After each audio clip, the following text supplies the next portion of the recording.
ਦਰਸ਼ਕੋ break ਤੋਂ ਬਾਅਦ ਤੁਹਾਡਾ ਸਵਾਗਤ ਹੈ ਜੀ। ਡਾਕਟਰ ਸਾਹਿਬ ਐਂਡ ਵਾਲੇ ਇਸ਼ੂ ਤੋਂ ਪਹਿਲਾਂ ਆਪਾਂ ਫੇਸਬੁੱਕ ਮੈਸੇਜ ਹੀ ਲਵਾਂਗੇ, ਕੀ ਕਹਿਣਾ ਚਾਹੋਗੇ ਤੁਸੀਂ? ਦੇਖੋ ਇਸ ਸੈਕਸ਼ਨ ਤੇ ਜਿਹੜੇ ਮੈਸੇजेस ਨੇ ਮੈਂ ਕੁਇਕਲੀ ਉਹਨਾਂ ਨੂੰ ਪੜਾਂਗਾ ਜੀ। ਵੀਰ ਪਰਮਜੀਤ ਸਿੰਘ ਲਿਖਦੇ ਨੇ, ਗੁਰਫਤਿਹ ਡਾਕਟਰ ਸਾਹਿਬ ਜੀ ਐਂਡ ਸਭ ਵੇਖ ਰਹੇ ਵਿਊਅਰਸ ਨੂੰ, ਕੀਪ ਅਪ ਦਾ ਅਮੇਜ਼ਿੰਗ ਵਰਕ ਡਾਕਟਰ ਸਾਹਿਬ, ਕੋਟ ਕੋਟ ਪ੍ਰਣਾਮ ਸ਼ਹੀਦਾਂ ਨੂੰ, ਲੌਂਗ ਲਿਵ ਖਾਲਿਸਤਾਨ, ਖਾਲਿਸਤਾਨ ਜ਼ਿੰਦਾਬਾਦ। ਬਹੁਤ ਬਹੁਤ ਸ਼ੁਕਰੀਆ ਵੀਰ ਪਰਮਜੀਤ ਸਿੰਘ ਜੀ ਤੁਹਾਡਾ ਜੀ। ਵੀਰ ਕਸ਼ਮੀਰ ਵਿਰਕ ਲਿਖਦੇ ਨੇ, ਡਾਕਟਰ ਸਾਹਿਬ ਤੁਹਾਨੂੰ ਤੇ ਸਾਰੀ ਟੀਮ ਨੂੰ ਵਾਹਿਗੁਰੂ ਜੀ ਕਾ ਖਾਲਸਾ ਵਾਹਿਗੁਰੂ ਜੀ ਕੀ ਫਤਿਹ, ਖਾਲਿਸਤਾਨ ਜ਼ਿੰਦਾਬਾਦ ਜ਼ਿੰਦਾਬਾਦ ਜ਼ਿੰਦਾਬਾਦ ਜ਼ਿੰਦਾਬਾਦ ਜ਼ਿੰਦਾਬਾਦ 5 ਵਾਰ ਹਮੇਸ਼ਾ ਲਿਖਦੇ ਨੇ ਜੀ। ਸਿੰਘ ਸਰਦਾਰ ਖਾਲਿਸਤਾਨ ਜ਼ਿੰਦਾਬਾਦ, ਗੁਰਪ੍ਰੀਤ ਸਿੰਘ ਖਾਲਿਸਤਾਨ ਜ਼ਿੰਦਾਬਾਦ, ਅਮਰਜੀਤ ਬਾਜਵਾ ਵਾਹਿਗੁਰੂ ਜੀ, ਜਗਜੀਤ ਸਿੰਘ ਖਾਲਿਸਤਾਨੀ ਖਾਲਿਸਤਾਨ ਜ਼ਿੰਦਾਬਾਦ, ਗੁਰਪ੍ਰੀਤ ਸਿੰਘ ਕਹਿੰਦੇ ਨੇ 2020 ਜ਼ਰੂਰੀ। ਭੈਣ ਜੀ ਮਨਮੰਥਨ ਕੌਰ ਲਿਖਦੇ ਨੇ, deep respect to one of our bravest, ਕਿ ਆਪਣੇ ਬਹਾਦਰਾਂ ਚੋਂ ਇੱਕ ਨਾਇਕ ਨੂੰ ਸਾਡਾ ਡੂੰਘਾ ਪਿਆਰ ਔਰ ਸਤਿਕਾਰ ਔਰ ਪ੍ਰਣਾਮ ਜੀ। ਰਗਬੀਰ ਸਿੰਘ ਜੁਝਾਰ ਜਸ, ਕਸ਼ਮੀਰਾ ਮੰਗਟ, ਹੈਰੀ ਸਿੰਘ, ਗੁਰਪ੍ਰੀਤ ਸਿੰਘ, ਇਹਨਾਂ ਸਾਰਿਆਂ ਨੇ ਫਤਿਹ ਅਰਜ਼ ਕੀਤੀ ਔਰ ਖਾਲਿਸਤਾਨ ਜ਼ਿੰਦਾਬਾਦ ਕਿਹਾ। ਵੀਰ ਹਰਮੇਲ ਸਿੰਘ ਲਿਖਦੇ ਨੇ, 29 ਸਾਲ ਪੁਰਾਣੀ ਗੱਲ ਹੈ, ਜਦ ਜਨਰਲ ਲਾਭ ਸਿੰਘ ਸ਼ਹੀਦ ਹੋਏ ਤਾਂ ਉਹਨਾਂ ਦੇ ਸੰਸਕਾਰ ਮੌਕੇ ਭਾਈ ਪਰਮਜੀਤ ਸਿੰਘ ਪੰਜਵੜ ਦੇ ਭਰਾ ਪਹੁੰਚੇ ਜੋ ਉਸ ਸਮੇਂ ਭਾਰਤੀ ਫੌਜ ਵਿੱਚ ਸਨ। ਉਹ ਬਾਵਰਦੀ ਸਨ। ਉਹਨਾਂ ਜਨਰਲ ਸਾਹਿਬ ਦੇ ਪੈਰਾਂ ਵਾਲੇ ਪਾਸੇ ਹੋ ਕੇ ਪੂਰੇ ਅਦਬ ਨਾਲ ਸਲਾਮੀ ਦਿੱਤੀ। ਸੰਸਕਾਰ ਮੌਕੇ ਪੁਲਿਸ ਦਾ ਸਖਤ ਪਹਿਰਾ ਸੀ। ਉੱਥੇ ਘੁਸਰ ਮੁਸਰ ਛਿੜ ਪਈ। ਬਾਅਦ ਸਲਾਮੀ ਦੇਣ ਦਾ ਮੁੱਲ ਵੀ ਤਾਰਨਾ ਪਿਆ। ਅਜਿਹਾ 19ਵੀਂ ਸਦੀ ਵਿੱਚ ਵੀ ਹੋਇਆ ਸੀ ਜਦ ਅੰਗਰੇਜ਼ਾਂ ਨੇ ਭਾਈ ਮਹਾਰਾਜ ਸਿੰਘ ਨੂੰ ਫੜ ਕੇ ਜਲੰਧਰ ਜੇਲ੍ਹ ਵਿੱਚ ਖੜਿਆ ਸੀ ਤੇ ਉੱਥੇ ਹਾਜ਼ਰ ਤੇ ਅੰਗਰੇਜ਼ ਸਰਕਾਰ ਦੀ ਨੌਕਰੀ ਕਰਦੇ 2 ਸਿੱਖ ਸਿਪਾਹੀਆਂ ਨੇ ਸਿਰ ਝੁਕਾ ਕੇ ਵਾਹਿਗੁਰੂ ਜੀ ਕਾ ਖਾਲਸਾ ਵਾਹਿਗੁਰੂ ਜੀ ਕੀ ਫਤਿਹ ਗਜਾਈ ਸੀ। ਇਹ ਬਿਲਕੁਲ ਭਾਈ ਸਾਹਿਬ ਨੇ ਬੜਾ ਚੰਗਾ ਕੀਤਾ ਹੈ ਵੀ ਦੋਨੋਂ ਵਾਕਿਆਂ ਦਾ ਮੇਲ ਕੀਤਾ, ਕਿਉਂਕਿ ਇਹ ਬਿਲਕੁਲ ਠੀਕ ਹੈ ਕਿ ਜਨਰਲ ਲਾਭ ਸਿੰਘ ਦੇ ਸੰਸਕਾਰ ਵੇਲੇ ਫੌਜੀ ਵਰਦੀ 'ਚ ਸੈਲੂਟ ਵੀ ਔਰ ਇਹ ਉਹਨਾਂ ਨੇ ਸਫ਼ਰ ਵੀ ਕੀਤਾ। ਔਰ ਭਾਈ ਮਹਾਰਾਜ ਸਿੰਘ ਜਿਨ੍ਹਾਂ ਜਿਹੜੇ ਗੁਜਰਾਤ ਦੀ ਫਾਈਨਲ ਲੜਾਈ ਜਿਹਦੇ 'ਚ ਕਿ ਅੰਗਰੇਜ਼ਾਂ ਨੇ ਜਿੱਤ ਹਾਸਲ ਕੀਤੀ ਸੀ, ਨਿਕਲ ਗਏ ਸੀ, ਉਹ ਜਿਹੜੇ ਨੇ ਉਹ ਰੂਪੋਸ਼ ਹੋ ਕੇ ਆਰਗੇਨਾਈਜ਼ ਕਰ ਰਹੇ ਸੀ। ਔਰ ਕੁਦਰਤੀ ਸ਼ਾਮ 84 ਪਿੰਡ ਦੇ ਨੇੜੇ ਮੁਖਬਰ ਜਿਹੜੇ ਉਸ ਵੇਲੇ ਟਾਊਟ ਬੜੀ ਵੱਡੀ ਗਿਣਤੀ 'ਚ ਸਨ, ਉਹਨਾਂ ਦੀ ਮੁਖਬਰੀ ਦੇ ਉੱਤੇ ਉਹਨਾਂ ਨੂੰ ਫੜ ਲਿਆ ਗਿਆ ਸੀ ਸਾਥੀਆਂ ਸਮੇਤ। ਔਰ ਉਹਨਾਂ ਨੂੰ ਜਲੰਧਰ, ਕਿਉਂਕਿ ਛਾਉਣੀ ਐਸਟੈਬਲਿਸ਼ ਕੀਤੀ ਹੋਈ ਸੀ ਅੰਗਰੇਜ਼ਾਂ ਨੇ, ਜਦੋਂ ਉੱਥੇ ਲਿਆਂਦਾ ਤੇ 2 ਜਿਹੜੇ ਉਹਨਾਂ ਦੀ ਅੰਗਰੇਜ਼ੀ ਫੌਜੀ ਸੀ ਸਿੱਖ ਸਿਪਾਹੀ, ਉਹਨਾਂ ਨੇ ਜਦੋਂ ਭਾਈ ਸਾਹਿਬ ਨੂੰ ਦੇਖਿਆ ਤੇ ਉਹਨਾਂ ਦੇ ਅੱਗੇ ਉਹਨਾਂ ਨੇ ਝੁੱਕ ਕੇ ਉਹਨਾਂ ਨੂੰ ਫਤਿਹ ਬੁਲਾਈ। ਔਰ ਅੰਗਰੇਜ਼ਾਂ ਨੇ ਆਪਣੀਆਂ ਖੁਫੀਆ ਰਿਪੋਰਟਾਂ 'ਚ ਲਿਖਿਆ ਕਿ ਵੀ ਇਸ ਲੈਵਲ ਤੇ ਜੇ ਚੱਲ ਰਿਹਾ ਹੈ ਤੇ ਇਹ ਤਾਂ ਇਹਨਾਂ ਨੂੰ ਇੱਥੇ ਰੱਖਣਾ ਬਗਾਵਤ ਨੂੰ ਜਨਮ ਦੇਣਾ ਹੋਏਗਾ। ਸੋ ਉਹਨਾਂ ਨੂੰ ਐਗਜ਼ਾਈਲ ਕਰਕੇ ਭਾਈ ਮਹਾਰਾਜ ਸਿੰਘ ਨੂੰ ਸਿੰਗਾਪੁਰ ਭੇਜ ਦਿੱਤਾ ਗਿਆ ਸੀ ਔਰ ਉੱਥੇ ਉਹਨਾਂ ਨੂੰ ਇੱਕ ਬੜੇ ਹਨੇਰੇ ਕਮਰੇ 'ਚ ਰੱਖਿਆ ਗਿਆ। ਔਰ ਉੱਥੇ 5-6 ਸਾਲ ਬਾਅਦ ਉਹਨਾਂ ਦੀ ਜਿਹੜੀ ਹੈ ਉਹਨਾਂ ਨੇ ਚੜ੍ਹਾਈ ਕੀਤੀ ਔਰ ਉਹ ਅੱਜ ਜਿਹੜਾ ਸਭ ਤੋਂ ਪੁਰਾਣਾ ਇਤਿਹਾਸਕ ਗੁਰਦੁਆਰਾ ਹੈ ਔਰ ਉੱਥੇ ਉਹਨਾਂ ਦਾ ਇੰਨਾ ਕੁ ਬੜੀ ਵੱਡੀ ਸ਼ਖਸੀਅਤ ਸਨ, ਧਰਮੀ ਸ਼ਖਸੀਅਤ। ਔਰ ਬਾਬਾ ਵੀਰ ਸਿੰਘ ਨੌਰੰਗਾਬਾਦੀ ਜਿਹੜੇ ਉਹਨਾਂ ਤੋਂ ਬਾਅਦ ਜਿਹੜਾ ਉਹਨਾਂ ਦੀ ਥਾਂ ਸੀ, ਉੱਥੇ ਅੱਜ ਬੜਾ ਵੱਡਾ ਗੁਰਦੁਆਰਾ ਵੀ ਹੈ। ਔਰ ਬਾਹਰ ਜਿਹੜੀ ਉਹਨਾਂ ਦੀ ਯਾਦ 'ਚ ਕੋਈ ਥਾਂ ਹੈ, ਉਹਦੇ 'ਚ ਈਵਨ ਜਿਹੜੇ ਨੌਨ ਸਿੱਖ ਨੇ ਉਹ ਵੀ ਆ ਕੇ ਉੱਥੇ ਮੰਨਤਾਂ ਮੰਨਦੇ ਨੇ, ਸ਼ੁਰੂ ਹੋ ਜਾਂਦਾ ਹੈ। ਸੋ ਇਹ ਬਿਲਕੁਲ ਠੀਕ ਹੈ ਵੀ ਇਹ ਸਤਿਕਾਰ ਦਾ ਲੈਵਲ ਹੁੰਦਾ ਹੈ ਕਿ ਜਿਹੜਾ ਦੂਜੇ ਦੀ ਸਰਵਿਸ 'ਚ ਹੈ ਉਹ ਵੀ ਜਿਹੜਾ ਉਹ ਅੱਗੇ ਝੁਕਦਾ ਹੈ। ਔਰ ਵੀਰ ਮੇਘਰਾਜ ਸਿੰਘ ਜਿਹੜੇ ਹੁਣ ਬੜੀ ਦੇਰ ਤੋਂ ਬਾਅਦ ਉਹਨਾਂ ਨੇ ਲਿਖਿਆ, ਪਰ ਅੱਜ ਉਹਨਾਂ ਨੇ ਹਿੰਦੀ 'ਚ ਰੱਖਣਾ ਪਸੰਦ ਕੀਤਾ ਔਰ ਥੱਲੇ ਵੀ ਉਹਨਾਂ ਨੇ MS ਖਾਲਸਾ, ਮੇਘਰਾਜ ਸਿੰਘ ਖਾਲਸਾ ਦੇ, ਪਰ ਮੈਂ ਪੜ੍ਹ ਦਿੰਦਾ ਕਿਉਂਕਿ ਸਾਡੇ ਪਿਆਰੇ ਵੀਰ ਨੇ। ਉਹ ਕਹਿੰਦੇ ਨੇ, ਜੋ ਇਨਸਾਨ किसी लालच के कारण अपनों से गद्दारी करके दुश्मनों से मिल जाते हैं, वे इंसान दुनिया की नज़रों में लालची कुत्ते और दूजा शब्द मैं नहीं कह सकता जिहड़ा उन्होंने कहा भी की कहते हैं दलाल दे नाल जुड़ मिलता जुलता शब्द है। फिर दूसरा उन्होंने कहा, अपनों से गद्दारी करने वालों की औकात दुश्मन की नज़रों में गंदे नाले के कीड़े जैसी होती है। जिस दुश्मन के लिए छोड़ दिया था अपनों को, उसकी मौत उसी के दुश्मन के हाथ से। ये बिल्कुल ठीक है कि ਜਿਹੜੇ ਟ੍ਰੇਟਰ ਹੁੰਦੇ ਨੇ ਬੇਸ਼ੱਕ ਉਹ ਵਰਤੇ ਜਾਂਦੇ ਨੇ ਆਪਣੇ ਲੋਕਾਂ ਦੇ ਖਿਲਾਫ, ਪਰ ਜਿਹੜੇ ਵਰਤ ਰਹੇ ਹੁੰਦੇ ਨੇ ਉਹ ਵੀ ਉਹਨਾਂ ਦੇ ਮੂੰਹ ਤੇ ਥੁੱਕ ਹੀ ਰਹੇ ਹੁੰਦੇ ਨੇ ਕਿ ਵੀ ਇਹ ਆਪਣੇ ਲੋਕਾਂ ਨਾਲ ਜਿਹੜਾ ਗਦਾਰੀ ਕਰ ਰਿਹਾ ਉਹ ਸਾਡੇ ਨਾਲ ਕੀ ਕਰੇਗਾ। ਔਰ ਉਹਨਾਂ ਦਾ ਸਤਿਕਾਰ ਜਿਹੜਾ ਹੈ, ਜਿਹੜੇ ਉਹਨਾਂ ਦੇ ਖਿਲਾਫ ਲੜ ਰਹੇ ਹੁੰਦੇ ਨੇ ਔਰ ਆਚਰਣਵਾਨ ਹੁੰਦੇ ਨੇ, ਉਹਨਾਂ ਦਾ ਸਤਿਕਾਰ ਦੁਸ਼ਮਣ ਵੀ ਕਰਦਾ। ਜਿਵੇਂ ਜਨਰਲ ਲਾਭ ਸਿੰਘ ਦੇ ਮਾਮਲੇ 'ਚ ਇਹ ਸੀ। ਔਰ ਕੁਝ ਮੈਸੇजेस ਸੈਕੰਡ ਸੈਗਮੈਂਟ ਜੀ ਵੀਰ ਪਰਮਜੀਤ ਸਿੰਘ ਹੋਰਾਂ ਨੇ ਲਿਖਿਆ ਹੈ ਕਿ ਮੋਦੀ ਔਰ ਜਸਟਿਨ ਟਰੂਡੋ ਦੀ ਮੀਟਿੰਗ ਦਾ ਜ਼ਿਕਰ ਇੰਡੀਅਨ ਨਿਊਜ਼ਪੇਪਰ 'ਚ ਹੀ ਹੋਇਆ ਹੈ, ਕੈਨੇਡੀਅਨ ਮੀਡੀਆ ਨੇ ਨਹੀਂ ਕੀਤਾ। ਉਹਨਾਂ ਨੇ ਤਾਂ ਫਿਰ ਡਿਸਮਿਸ ਕਰਤਾ ਹੋਣਾ, ਉਹਨਾਂ ਨੇ ਤਾਂ ਨੋਟਿਸ ਹੀ ਨਹੀਂ ਲਿਆ ਹੋਣਾ, ਪਰ ਇਹਨਾਂ ਨੇ ਯਕੀਨੀ ਬਣਾਇਆ ਕਿ ਇਹ ਦੱਸਣ ਕਿ ਵੀ ਇਹਨਾਂ ਨੇ ਗੱਲ ਕੀਤੀ ਸੀ। ਵੀਰ ਕਰਨੈਲ ਸਿੰਘ, JS ਪੰਡਾਲ, ਅਮਰਜੀਤ ਸਿੰਘ ਅੱਜ, ਜਿਨ੍ਹਾਂ ਨੇ ਲਿਖਿਆ ਕਿ ਵਾਹਿਗੁਰੂ ਜੀ ਕਾ Khalsa, Canada is a free and diverse country with freedom, India should worry about discovering gold from cow pee. Canada ਨੂੰ ਰਹਿਣ ਦਿਓ, ਤੁਸੀਂ ਗਾਂ ਦੇ ਮੂਤਰ ਚੋਂ ਨਾ ਰਿਸਰਚਰ ਲਾਓ ਵੀ ਇਹਦੇ ਚੋਂ ਸੋਨਾ ਕਿਵੇਂ ਕੱਢਣਾ। ਵੀਰ ਸੁਖਵਿੰਦਰ ਸਿੰਘ ਰਿਆਤ, ਔਰ ਉਹ ਤੁਹਾਨੂੰ ਵੀ ਔਰ ਮੈਨੂੰ ਵੀ ਫਤਿਹ ਬੁਲਾਉਂਦੇ ਨੇ। ਸੋ ਇਹ ਅਸੀਂ ਨਾ ਸਾਰਿਆਂ ਦਾ ਹੀ ਸ਼ੁਕਰੀਆ ਅਦਾ ਕਰਦੇ ਜੀ ਡਾਕਟਰ ਸਾਹਿਬ। ਔਰ ਹੁਣ ਜਿਹੜੇ ਇੱਕ ਦੋ ਇਸ਼ੂ ਜਿਹੜੇ ਮੈਂ ਕੱਢੇ ਹੋਏ ਨੇ ਜੀ, ਬਹੁਤ ਵਾਰ ਬੇਸ਼ੱਕ ਦੋਨੋਂ ਹੀ ਦੁਸ਼ਮਣ ਜਮਾਤਾਂ ਨੇ, ਸ਼ਿਵ ਸੈਨਾ ਉਹਨਾਂ ਦਾ ਵੀ ਹਿੰਦੂਤਵਾ ਦਾ ਏਜੰਡਾ ਆਪਣੇ ਕਿਸਮ ਦਾ ਹੈ ਤੇ ਹਿੰਦੂਤਵੀ ਤਾਂ ਹੈ ਹੀ ਨੇ, ਪਰ ਕਈ ਵਾਰ ਇੱਕ ਦੂਜੇ ਨਾਲ ਨੋਕ ਚ ਪਾਵੇਂ। ਇਹਨਾਂ ਨੇ ultimately birds of a feather flock together, ਇਹਨਾਂ ਨੇ ਇਕੱਠੇ ਹੀ ਰਹਿਣਾ। ਪਰ ਅੱਜ ਉਹਨਾਂ ਨੇ ਬੜਾ ਵਧੀਆ ਟੌਂਟ ਕੀਤਾ ਸ਼ਿਵ ਸੈਨਾ ਵਾਲਿਆਂ ਨੇ ਹਿੰਦੂਤਵੀਆਂ ਨੂੰ। ਉਹ ਇਹ ਕਹਿੰਦੇ ਨੇ, taunting the Modi government over the recent terror attack on Amarnath pilgrims, the Shiv Sena has asked its allies to send gau rakshaks to fight militants in Kashmir. ਉਹਨਾਂ ਨੇ ਕਿਹਾ ਇਹਨਾਂ ਨੂੰ, ਬੀਜੇਪੀ ਸਰਕਾਰ ਨੂੰ, ਸ਼ਿਵ ਸੈਨਾ ਨੇ, ਕਿ ਵੀ ਇਹ ਤੁਹਾਡੇ ਯਾਤਰੀਆਂ ਤੇ ਹਮਲਾ ਹੋ ਗਿਆ, ਆਪਣੇ ਗਊ ਰਕਸ਼ਕ ਭੇਜੋ ਉੱਥੇ ਜਿਹੜਾ ਕਰਨ। ਫਿਰ ਉਹਨਾਂ ਨੇ, ਵੀ understand that none of the terrorists would have been alive today if they had cow meat in their bags instead of weapons. Our Gau Rakshak should be sent to take on the militants in Kashmir. Shiv Sena chief Uday Thackeray said he was addressing a delegation of Ganesh Mandals in Mumbai last year. ਉਹਨੇ ਕਿਹਾ ਜੀ ਜੇ ਤਾਂ ਉਹਨਾਂ ਦੇ ਝੋੜਿਆਂ ਇਹ ਵੈਸੇ this is a ਸੈਟੀਅਰ but ਚੰਗਾ ਹੈ।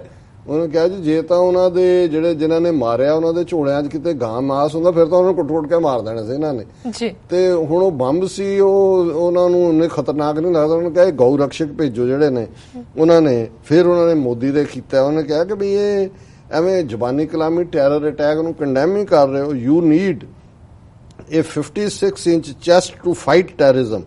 It's not enough to make statements on Twitter, an editorial in the newspaper said.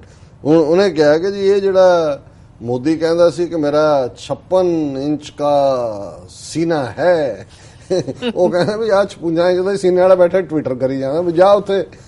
ਸੋ ਇਹ ਜ਼ਾਹਰ ਹੈ ਕਿ ਵੀ ਇਹ ਇਹਨਾਂ ਦੀ ਆਪਣੀ ਹੈ ਖਿੱਚਤੂ, ਲੇਕਿਨ ਇਹਦੇ 'ਚ ਕੋਈ ਸ਼ੱਕ ਨਹੀਂ ਹੈ ਵੀ 4 ਸ਼ਬਦ ਜਿਹੜੇ ਅੱਜ ਉੱਥੇ ਉਹਨਾਂ ਦੀ ਡਿਕਸ਼ਨਰੀ 'ਚ ਨੇ ਔਰ ਬਾਕੀਆਂ ਦੀ ਪਾਬੰਦੀ ਹੈ ਉਹਨਾਂ ਦੇ ਵਿੱਚ। ਕਾਊ ਮਾਤਾ, ਗਊ ਮਾਤਾ, ਜਿਵੇਂ ਕਾਂ ਵੀ ਨੂੰ ਥੱਲੇ ਮੋਰ ਬੈਠੇ ਨੇ ਤੇ ਕਾਂ ਵੱਲ ਦੇਖ ਕੇ ਕਹਿੰਦਾ, ਕਾਂ ਕਹਿ ਰਿਹਾ ਕਾਊ ਕਾਊ, ਉਹ ਮੋਰ ਥੱਲੇ ਕਹਿੰਦਾ ਵੀ ਹੁਣ ਮੇਰਾ ਨੈਸ਼ਨਲ ਬਰਡ ਦਾ ਖਿਤਾਬ ਜਾਂਦਾ ਲੱਗਣਾ, ਕਾਂ ਨੂੰ ਬਣਾ ਦੇਣਾ ਇਹਨਾਂ ਨੈਸ਼ਨਲ ਬਰਡ। ਹੁਣ ਅਮ੍ਰਿਤਿਆ ਸੈਨ ਬਹੁਤ ਵੱਡੀ ਪਰਸਨੈਲਿਟੀ ਹੈ, ਇਕਨੋਮਿਕਸ ਦੇ ਵਿੱਚ ਨੋਬਲ ਪ੍ਰਾਈਜ਼ ਮਿਲਿਆ, ਪਰ ਉਹ ਜੈਨੂਇਨਲੀ ਪੈਟਰੀਓਟਿਕ ਇੰਡੀਅਨ ਹੈ ਔਰ ਉਹ ਸਮਝਦਾ ਵੀ ਇਹ ਹਿੰਦੂਤਵਾ ਦਾ ਏਜੰਡਾ ਜਿਹੜਾ ਇਹ ਡਿਸਟਰੋਏ ਕਰ ਰਿਹਾ ਸਾਰੇ ਨੂੰ। ਔਰ ਉਹਦੇ ਉੱਤੇ ਡਾਕੂਮੈਂਟਰੀ ਬਣਾਈ ਹੈ ਫਿਲਮ ਮੇਕਰ ਸੁਮਨ ਘੋਸ਼ ਨੇ ਔਰ ਸੈਂਸਰ ਬੋਰਡ ਨੇ ਉਹਦੇ ਤੇ ਪਾਬੰਦੀ ਲਾ ਦਿੱਤੀ। ਉਹਨਾਂ ਨੇ ਕਿਹਾ ਜੀ 4 ਵਰਡ ਆਪਣੀ ਇਸ ਫਿਲਮ ਚੋਂ ਕੱਢੋ, ਗੁਜਰਾਤ, ਹਿੰਦੂਤਵਾ ਔਰ ਇਹ ਜਿਹੜਾ ਉਹ ਫਿਲਮ ਦਾ ਨਾਮ ਹੈ ਆਰਗੂਮੈਂਟੇਟਿਵ ਇੰਡੀਅਨ। ਉਹਨਾਂ ਨੇ ਕਿਹਾ ਜੀ ਇਹ ਜਿਹੜੇ ਸ਼ਬਦ ਨੇ ਇਹਨਾਂ ਨੂੰ Gujarat, ਕਾਊ, Hindutva, view of India ਤੇ ਹਿੰਦੂ ਇੰਡੀਆ, ਔਰ ਇਹ ਤਾਂ ਤੁਹਾਨੂੰ ਅਸੀਂ ਸਰਟੀਫਿਕੇਟ ਦੇਵਾਂਗੇ। ਔਰ ਉਹਨੇ ਕਿਹਾ, ਮਿਸਟਰ ਘੋਸ਼ ਨੇ ਜਿਹਨੇ ਬਣਾਈ, ਉਹਨੇ ਕਿਹਾ ਜੀ ਇਹ ਬਿਲਕੁਲ ਨਹੀਂ ਨਿਕਲਣਗੇ, ਇਹੀ ਤਾਂ ਫਿਲਮ ਦੀ ਜਿੰਦ ਜਾਨ ਹੈ। ਔਰ ਮਮਤਾ ਬੈਨਰਜੀ ਨੇ ਵੀ ਇਸ ਦੇ ਉੱਤੇ ਕਿਹਾ, ਮਮਤਾ ਬੈਨਰਜੀ ਨੇ ਕਿਹਾ every single voice of the opposition is being muzzled. Now doctor Amartya Sen, if somebody of his stature cannot express himself freely, what hope does the common citizen have? ਕਿ ਜੇ ਇੱਕ ਨੋਬਲ ਇਨਾਮ ਜਿੱਤਣ ਵਾਲਾ ਅਮ੍ਰਿਤਿਆ ਸੈਨ ਉਹ ਵੀ ਆਪਣੀ ਆਵਾਜ਼ ਨਹੀਂ ਐਕਸਪ੍ਰੈਸ ਕਰ ਸਕਦਾ ਹੈ ਤੇ ਬਾਕੀਆਂ ਦਾ ਤਾਂ ਹਾਲ ਹੀ ਕੀ ਹੈ ਜਾਂ ਉਹਨਾਂ ਦਾ ਕੀ ਹਾਲ ਹੋਏਗਾ। ਸੋ ਅਸੀਂ ਸਮਝਦੇ ਹਾਂ ਇਹੀ ਹੈ ਜਿਸ ਨੂੰ ਇਹ ਕਹਿੰਦੇ ਨੇ ਸਰਵੇ ਭਵੰਤੂ ਸੁਖਿਨੈ ਸਰਵੇ ਸੰਤੂ ਨਿਰਾਮਯ, ਸਾਰੇ ਸੁਖੀ ਵਸਣ, ਸਾਰੇ ਅਰੋਗ ਹੋਣ। ਇਹ ਹਿੰਦੂਤਵਾ ਦੀ ਡੈਫੀਨੇਸ਼ਨ ਹੈ। ਪਰ ਜ਼ਬਾਨ ਮਤ ਖੋਲੋ, ਕਾਂ ਵੀ ਜਿਹੜਾ ਉਹ ਕਾਂ ਨਾ ਕਰੇ, ਕਾਉ ਕਾਉ ਕਰੇ, ਤੇ ਫਿਰ ਤੁਸੀਂ ਸਰਵੇ ਭਵੰਤੂ ਸੁਖ ਨਾ, ਫਿਰ ਤਾਂ ਤੁਹਾਡੇ ਲਈ ਸੁੱਖ ਹੀ ਸੁੱਖ ਹੈ। ਸੋ ਇਹ ਹਿੰਦੂਤਵਾ ਦੀ ਰੀਅਲ ਡੈਫੀਨੇਸ਼ਨ ਜੀ। ਡਾਕਟਰ ਸਾਹਿਬ ਹੁਣ ਤੁਸੀਂ ਸਾਡੇ ਦਰਸ਼ਕਾਂ ਨੂੰ ਦੱਸ ਦਿਓ ਅੱਜ ਦਾ ਵਿਚਾਰ। ਅੱਜ ਦੇ ਵਿਚਾਰ ਲਈ ਅਸੀਂ ਆਸਾ ਰਾਗ ਦਾ ਗੁਰੂ ਨਾਨਕ ਸਾਹਿਬ ਦਾ ਸ਼ਬਦ, ਆਸਾ ਮਹੱਲਾ ਪਹਿਲਾ ਜੀ। ਪੌਣ ਉਪਾਏ ਧਰੀ ਸਭ ਧਰਤੀ, जल अग्नि का बंद किया, अंधले दै सिर मूंड कटाया, रावण मार क्या वड्डा पिया, क्या उपमा तेरी आखी जाए, तू सरबे पूर रहा लिव लाए। ਹੁਣ ਬਹੁਤ ਵਾਰ ਇਹ ਸਵਾਲ ਅਕਸਰ ਆਂਦਾ ਹੈ, ਕੁਝ ਲੋਕਾਂ ਕੋਲ ਵੱਲੋਂ ਸ਼ਰਾਰਤ ਵੱਲੋਂ ਆਂਦਾ ਹੈ, ਕੁਝ ਲੋਕਾਂ ਵੱਲੋਂ ਜੈਨੂਇਨ ਕਿਉਰਿਓਸਿਟੀ ਚੋਂ ਆਂਦਾ ਹੈ ਜੀ ਕਿ ਗੁਰਬਾਣੀ 'ਚ ਰਾਮਚੰਦਰ, ਕ੍ਰਿਸ਼ਨ, ਰਾਵਣ ਦਾ ਮਾਰਨਾ, ਕੰਸ ਦਾ ਮਾਰਨਾ, ਸਮੁੰਦਰ ਮੰਥਨ, ਇਹ ਸਾਰੀਆਂ ਕਹਾਣੀਆਂ ਦੀ ਰੈਫਰੈਂਸ ਹੈ। ਇਹਦਾ ਮਤਲਬ ਹੈ ਕਿ ਵੀ ਇਹਨਾਂ ਨੂੰ ਇਹ ਵਾਕਈ ਇਹ ਸੱਚ ਨੇ ਜਾਂ ਵਾਕਈ ਇਹ ਇਸ ਕੈਪੈਸਿਟੀ ਕਰਕੇ ਰਾਮਚੰਦਰ ਔਰ ਕ੍ਰਿਸ਼ਨ ਭਗਵਾਨ ਨੇ ਵੀ ਉਹਨਾਂ ਨੇ ਇਹ ਕੀਤਾ। ਹੁਣ ਇਹ ਸ਼ਬਦ ਹਾਲਾਂ ਸਮਾਂ ਸੀਮਾ ਨੇ ਤਾਂ ਮੈਂ ਇਹਨੂੰ ਮੋਰ ਜ਼ਿਆਦਾ ਵੇਰਵੇ 'ਚ ਇੰਟਰਪ੍ਰੀਟ ਕਰਨਾ ਚਾਹੁੰਦਾ ਸੀ। ਉਹਦੇ 'ਚ ਇਸ 'ਚ ਗੁਰੂ ਨਾਨਕ ਸਾਹਿਬ ਨੇ 3 ਉਦਾਹਰਨਾਂ, ਰਾਮਚੰਦਰ ਜੀ, ਕ੍ਰਿਸ਼ਨ ਜੀ ਦਾ ਕੰਸ ਨੂੰ ਮਾਰਨਾ, ਸਾਗਰ ਮੰਥਨ ਜਿਹਦੇ 'ਚ ਕਿਹਾ ਜਾਂਦਾ ਹੈ ਕਿ ਜਦੋਂ 14 ਰਤਨ ਨਿਕਲੇ, ਦੇਵਤੇ ਰਾਖਸ਼ ਲੜ ਪਏ ਤੇ ਵਿਸ਼ਨੂੰ ਨੇ ਮੋਹਣੀ ਦਾ ਰੂਪ ਧਾਰ ਕੇ ਉਹ ਆਪਸ ਦੇ ਵਿੱਚ ਵੰਡੇ, ਔਰ ਫਿਰ ਕਾਲੀ ਨਾਗ ਕਿ ਵੀ ਇਹ ਸ਼ੇਸ਼ ਨਾਗ ਨੂੰ ਕਿਵੇਂ ਜਿਹੜਾ ਉਹ ਕਾਬੂ ਕੀਤਾ। ਇਹਨਾਂ ਨੂੰ ਅੱਗੇ ਬਣਾ ਕੇ ਉਹਨਾਂ ਨੂੰ ਭਗਵਾਨ ਪ੍ਰੈਜ਼ੈਂਟ ਕੀਤਾ। ਗੁਰੂ ਸਾਹਿਬ ਨੇ ਇਹਨਾਂ ਸਾਰਿਆਂ ਦਾ ਹੀ ਜ਼ਿਕਰ ਕਰਕੇ ਕਿਹਾ ਕਿ ਭਾਈ ਆ ਕਿਹੜੀਆਂ ਗੱਲਾਂ ਨੇ, ਇਹ ਰੱਬ ਦੇ ਕਰਨ ਵਾਲੀਆਂ ਨੇ, ਰੱਬ ਤਾਂ ਇਹਨਾਂ ਤੋਂ ਬਹੁਤ ਵੱਡਾ ਹੈ, ਇਹ ਤਾਂ ਬਹੁਤ ਛੋਟੀਆਂ ਗੱਲਾਂ ਨੇ।